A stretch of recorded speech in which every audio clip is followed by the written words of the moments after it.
Hello friends, आप सभी का स्वागत है हमारे यूट्यूब चैनल विजार्ड क्लासेस पर। ठीक है फ्रेंड्स, ये क्लास जो है बीपीएससी टीचर के लिए क्लास है। इसमें जीके जीएस का क्लास जो है डिस्कस किया जाएगा। ठीक है, तो मॉडर्न हिस्ट्री का क्वेश्चन है। पहला क्वेश्चन, पूना पैक्ट के संबंध में सही विकल्प का चयन कीजिए। यहाँ पर जो है पूना पैक्ट के संबंध में सही विकल्प का चयन करना है। ओके, तो पूना पैक्ट के बारे में जो सही स्टेटमेंट है उस आंसर को जो है टिक करना है। तो पहला ऑप्शन है, अगस्त 1931 में महात्मा गांधी और बी आर अम्बेडकर के बीच हस्ताक्षर किए गए। ऑप्शन बी है, अगस्त 1931 में महात्मा गांधी और लॉर्ड इरविन के बीच हस्ताक्षर हुए। ऑप्शन सी है, अगस्त 1932 में महात्मा गांधी और लॉर्ड इरविन के बीच हस्ताक्षर हुए। ऑप्शन डी है, सितंबर 1932 में महात्मा गांधी और बी आर अम्बेडकर के बीच हस्ताक्षर हुए। ओके, तो बताना है कौन सा स्टेटमेंट करेक्ट है पूना पैक्ट के बारे में। ठीक है, तो ऑप्शन डी जो है वो करेक्ट है। ऑप्शन डी जो है वो करेक्ट है, यानी कि सितंबर 1932 में जो है, ठीक है, सितंबर 1932 में जो है महात्मा गांधी और बी आर अम्बेडकर के बीच हस्ताक्षर हुए थे। सितंबर 1932 में जो है महात्मा गांधी और बी आर अम्बेडकर के बीच हस्ताक्षर हुए थे। इसी हस्ताक्षर को जो है पूना पैक्ट या फिर पूना समझौता के नाम से भी जाना जाता है। और दोस्तों याद रखना है, डेट जो है वो डेट था 24 सितंबर, यानी कि 24 सितंबर 1932 में जो है महात्मा गांधी और बी आर अम्बेडकर के बीच एक हस्ताक्षर हुए थे, जिसे पूना पैक्ट या फिर पूना समझौता के नाम से जाना जाता है। आइए तो अब इस क्वेश्चन से रिलेटेड कुछ इंपॉर्टेंट डिस्कशंस देख लें। ठीक है, तो पूना पैक्ट जो है डॉक्टर भीमराव अंबेडकर और महात्मा गांधी के बीच हुआ था। ठीक है, पूना पैक्ट पूना पैक्ट में जो है दोस्तों किसके बीच जो है समझौता हुआ था। तो पूना पैक्ट में जो है डॉक्टर भीमराव अंबेडकर और महात्मा गांधी के बीच समझौता हुआ था। अब है यह समझौता 24 सितंबर 1932 को पुणे की यरबदा जेल में हुआ था। अब पूछेगा बताइए कि पूना समझौता जो है, पूना पैक्ट जो है किस तारीख को हुआ था। तो 24 सितंबर 1932 को हुआ था। पूना समझौता कहाँ हुआ था। तो पूना समझौता जो है पुणे की यरबदा जेल में हुआ था। ठीक है, पूना समझौता कहाँ हुआ था। तो पुणे की यरबदा जेल में हुआ था। आगे देखिए, इस समझौते पर जो है मदन मोहन मालवीय ने भी हस्ताक्षर किए थे। यानी ये जो पूना समझौता था इस पे मदन मोहन मालवीय भी जो है अपना सिग्नेचर किए थे। पूना पैक्ट का मकसद दलित वर्गों को राजनीतिक अधिकार और प्रतिनिधित्व देना था। पूना पैक्ट का मकसद जो है दलित वर्गों को राजनीतिक अधिकार और प्रतिनिधित्व देना था। ठीक है, तो पूछेगा एग्जाम में बताइए पूना पैक्ट जो हुआ उस पूना पैक्ट का मकसद क्या था। ठीक है, तो पूना पैक्ट का मकसद ये था कि दलित वर्गों को राजनीतिक अधिकार और प्रतिनिधित्व देना था। पूना पैक्ट का मकसद क्या था। तो पूना पैक्ट का मकसद था दोस्तों दलित वर्गों को राजनीतिक अधिकार और प्रतिनिधित्व देना था। ठीक है, आगे आते हैं। और यह जो पूना समझौता है इसने दलित वर्गों के लिए चुनावी सीटों और रोजगार के अवसरों के आरक्षण की व्यवस्था की।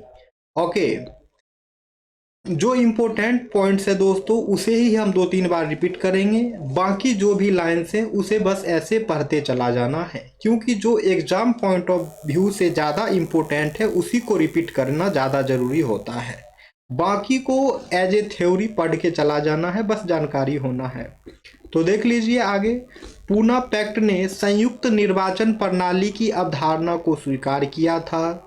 इस समझौते ने भारतीय समाज में समानता, स्वतंत्रता और बंधुत्व जैसे सामाजिक लोकतंत्र की स्थापना की। अब है पूना पैक्ट ब्रिटिश भारत की संसद में दलित वर्गों के लिए सीटों के आरक्षण की व्यवस्था करने के लिए हुआ था। ठीक है, यह समझौता जो है अगस्त 1932 में ब्रिटिश प्रधानमंत्री रैमजे मैकडोनाल्ड के सांप्रदायिक फैसले के बाद हुआ था। तो बताइए कि उस समय जो है ब्रिटेन के प्रधानमंत्री कौन थे? तो ब्रिटेन के प्रधानमंत्री जो हैं रैमजे मैकडोनाल्ड थे। पूना पैक्ट के समय जो है ब्रिटिश प्रधानमंत्री कौन थे? तो ब्रिटिश प्रधानमंत्री जो हैं रैमजे मैकडोनाल्ड थे। पूना पैक्ट के समय जो है ब्रिटिश प्रधानमंत्री कौन थे? तो रैमजे मैकडोनाल्ड थे। ठीक है, और यह पूना पैक्ट समझौता जो है अगस्त 1932 में ब्रिटिश प्रधानमंत्री रैमजे मैकडोनाल्ड के सांप्रदायिक फैसले के बाद हुआ था। ठीक है, रैमजे मैकडोनाल्ड के सांप्रदायिक फैसले के बाद हुआ था, इस बात को याद रखना है।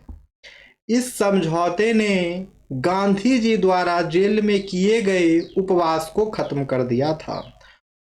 ठीक है दोस्तों, गांधी जी जो आमरण अनशन में थे, ठीक है, यानी कि भूख हड़ताल में जो थे, तो उनके इस उपवास को जो है यही पूना पैक्ट, यही पूना समझौता जो है गांधी जी द्वारा जेल में किए गए उपवास को जो है खत्म कर दिया था। और याद रखना है ये पूना पैक्ट जो है BR अम्बेडकर और महात्मा गांधी जी के बीच हुआ था दोस्तों। अब नेक्स्ट क्वेश्चन है पूना समझौता किस वर्ष हुआ था? अब क्वेश्चन है पूना समझौता किस वर्ष हुआ था?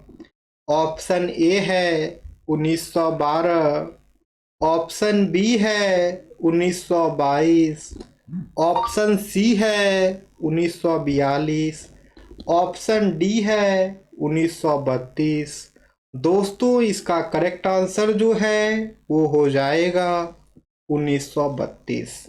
इसका करेक्ट आंसर जो है वो हो जाएगा 1932, यानी कि पूना समझौता 1932 में हुआ था।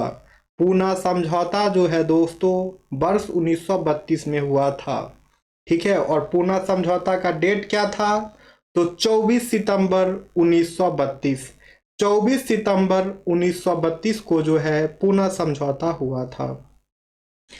आइए तो पूना समझौता, पूना पैक्ट के बारे में कुछ डिस्कशंस देखा जाए। पूना समझौता जो है वर्ष 1932 में हुआ था। यह समझौता महात्मा गांधी और डॉक्टर BR अम्बेडकर के बीच हुआ था। इस समझौते पर 24 सितंबर 1932 को पुणे की यरबदा जेल में हस्ताक्षर किए गए थे। ठीक है, ये जो पूना समझौता हुआ था, ये जो पूना पैक्ट हुआ था, इस पर हस्ताक्षर जो है 24 सितंबर 1932 को पुणे की यरबदा जेल में किया गया था। ओके, आइए कुछ और भी जान ले इसके बारे में इन्फो। इस समझौते से दलित वर्गों के राजनीतिक प्रतिनिधित्व को बढ़ावा मिला। इस समझौते के बाद जो है दलित वर्गों को अनुसूचित जाति SC के रूप में जाना जाने लगा। इस समझौते से ब्रिटिश भारत की संसद में दलित वर्गों के लिए चुनावी सीटें जो है आरक्षित हुई। और इसी पूना समझौते ने गांधी जी द्वारा जेल में किए गए उपवास को खत्म कर दिया था। अभी देखे ही थे इस बात को। पूना समझौते पर जो है मदन मोहन मालवीय ने उच्च जाति के हिंदुओं और गांधी जी की ओर से हस्ताक्षर किए थे। अंबेडकर ने दलित वर्गों की ओर से जो है हस्ताक्षर किए थे। पूना समझौता का कारण जो है अगस्त 1932 का सांप्रदायिक फैसला था। इस फैसले में दलित वर्गों के लिए एक अलग निर्वाचक मंडल का प्रावधान किया गया था। ठीक है, पूना समझौते का कारण जो है अगस्त 1932 का सांप्रदायिक फैसले था। ठीक है, तो बताइए पूना समझौते का जो है क्या रीजन था, क्या कारण है। तो 1932 का जो सांप्रदायिक फैसला था, 1932 का जो सांप्रदायिक फैसला था दोस्तों, ये पूना पैक्ट का जो है मुख्य कारण था। इस फैसले में दलित वर्गों के लिए एक अलग निर्वाचक मंडल का जो है प्रावधान किया गया था। ठीक है दोस्तों, आगे आते हैं। 24 सितंबर 1932 को 5 बजे, ये संध्या लिखना चाह रहा होगा यहाँ पे, 5 बजे जो है यरवदा जेल पूना में गांधी जी और अंबेडकर के बीच समझौता हुआ था, जो बाद में पूना पैक्ट के नाम से मशहूर हो गया। अब है डॉक्टर अंबेडकर का जन्म किस राज्य में हुआ था। ठीक है दोस्तों, यहाँ पे पूछ रहा है डॉक्टर अंबेडकर यानी डॉक्टर BR अंबेडकर का जन्म जो है किस राज्य में हुआ था। ऑप्शन ए है महाराष्ट्र, ऑप्शन बी है मध्य प्रदेश, ऑप्शन सी है कर्नाटक, ऑप्शन डी है गुजरात। ठीक है, तो करेक्ट आंसर जो है वो हो जाएगा friends Madhya Pradesh. Correct answer जो है दोस्तों वो हो जाएगा मध्य प्रदेश, यानी डॉक्टर अंबेडकर का जन्म जो है मध्य प्रदेश में हुआ था। मध्य प्रदेश के किस जगह में हुआ था, तो मध्य प्रदेश के महू नामक जगह पर जो है डॉक्टर BR अंबेडकर का जन्म हुआ था दोस्तों। आइए डिस्कशन देखें। डॉक्टर भीमराव अंबेडकर का जन्म जो है 14 अप्रैल 1891 को मध्य प्रदेश के महू में हुआ था। ठीक है, 14 अप्रैल 1891 को मध्य प्रदेश के महू में डॉक्टर भीमराव अंबेडकर जी का जो है दोस्तों जन्म हुआ था। डॉक्टर भीमराव अंबेडकर को बाबा साहेब अंबेडकर के नाम से भी जाना जाता है। वे भारत के संविधान के जनक थे। उन्होंने दलित बौद्ध आंदोलन को प्रेरित किया था। तो दोस्तों भारतीय संविधान के जनक जो हैं डॉक्टर भीमराव अंबेडकर ही थे, और डॉक्टर भीमराव अंबेडकर को जो है बाबा साहेब अंबेडकर के नाम से भी जाना जाता है। अब आइए डॉक्टर अंबेडकर जी के बारे में कुछ और खास बातें जो भी इम्पोर्टेंट है, ठीक है, उनके बारे में एक इन्फो के तौर पे आप जान सकते हैं। ठीक है, तो डॉक्टर भीमराव अंबेडकर बॉम्बे विश्वविद्यालय से स्नातक किए थे। उन्होंने कोलंबिया विश्वविद्यालय और लंदन स्कूल ऑफ इकोनॉमिक्स से भी पढ़ाई की थी। साल 1947 में भारत को आज़ादी मिलने के बाद वे देश के पहले कानून मंत्री बने। उन्होंने भारतीय रिजर्व बैंक के गठन में अहम भूमिका निभाई थी। उन्हें साल 1990 में भारत रत्न से भी सम्मानित किया गया था। ठीक है, डॉक्टर भीमराव अंबेडकर जी को जो है मरणोपरांत वर्ष 1990 में भारत रत्न से सम्मानित किया गया था। उन्हें यह सम्मान देश और समाज के प्रति उनके अमूल्य योगदान के लिए दिया गया था। नेक्स्ट है डॉक्टर भीमराव अंबेडकर के बारे में। तो डॉक्टर भीमराव अंबेडकर के कुछ और इम्पोर्टेंट है जो कि एग्जाम पॉइंट ऑफ व्यू से भी आई है। तो उन्हें संविधान का जनक भी कहा जाता है। तो हो सकता है आपसे क्वेश्चन पूछ दे पॉलिटी में कि संविधान का जनक जो है किसे कहा जाता है, तो संविधान का जनक जो है डॉक्टर भीमराव अंबेडकर को कहा जाता है। संविधान का जनक जो है दोस्तों डॉक्टर भीमराव अंबेडकर को कहा जाता है। और भीमराव अंबेडकर जी का जन्म जो है 14 अप्रैल 1891 को मध्य प्रदेश के महू में हुआ था। और दोस्तों डॉक्टर भीमराव अंबेडकर का जन्म जो है 14 अप्रैल 1891 को मध्य प्रदेश के महू में हुआ था। ठीक है, तो अब बताइए डॉक्टर अंबेडकर का यानी डॉक्टर बी आर अंबेडकर का जन्म कब हुआ था? डॉक्टर बी आर अंबेडकर का जन्म कब हुआ था? ऑप्शन ए है 14 अप्रैल 1891 को, ऑप्शन बी है 14 अप्रैल 1893 को, ऑप्शन सी है 15 जनवरी 1889, ऑप्शन डी है 6 दिसंबर 1869। तो दोस्तों डॉक्टर अंबेडकर जी का जन्म जो है वो 14 अप्रैल 1891 में हुआ था। ठीक है दोस्तों, डॉक्टर अंबेडकर जी का जन्म जो है 14 अप्रैल 1891 में हुआ था। अब है डॉक्टर अंबेडकर जी के पिता का क्या नाम था? अब है दोस्तों डॉक्टर अंबेडकर जी के पिता का क्या नाम था? ऑप्शन ए है रामजी मालोजी सकपाल, ऑप्शन बी है संभवाजी सकपाल, ऑप्शन सी है यशवंत संभवा अंबेडकर, ऑप्शन डी है इनमें से कोई नहीं।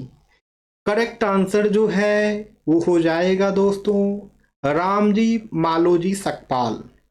करेक्ट आंसर है रामजी मालोजी सकपाल, यानी डॉक्टर अंबेडकर के पिता का नाम जो है रामजी मालोजी सकपाल था। डॉक्टर अंबेडकर के पिता का नाम जो है रामजी मालोजी सकपाल था। दोस्तों याद रखना है, डॉक्टर अंबेडकर कहने का मतलब डॉक्टर बी आर अंबेडकर है और इनके पिता का नाम जो है रामजी मालोजी सकपाल था। अब एक क्वेश्चन है, डॉक्टर अंबेडकर को भारत रत्न कब दिया गया था?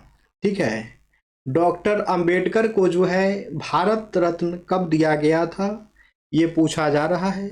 दोस्तों अगर इस क्वेश्चन का आंसर आप लोगों को मालूम हो तो कमेंट सेक्शन में कमेंट्स करने की कोशिश करें, ये आप लोगों का होमवर्क हुआ। नेक्स्ट सेशन लेकर के आएंगे, उसमें अब हम लोग मिलते हैं दोस्तों। Okay friends, thank you everyone, फिर मिलते हैं कल के क्लास में। जो लोग भी नए हैं चैनल पे, चैनल को सब्सक्राइब कर लेंगे ताकि आने वाले वीडियो का नोटिफिकेशन जो है आप सभी को मिलता रहे, और वीडियो पसंद आए तो वीडियो को लाइक भी अवश्य करें। ठीक है फ्रेंड्स, डिस्कशन कैसा लगा ये भी कमेंट्स कर सकते हैं आप लोग, और सभी लोग वीडियो को लाइक भी करें जिन्हें वीडियो पसंद आया हो। चलिए तो फिर मिलते हैं कल की क्लास में। Okay friends, thank you everyone.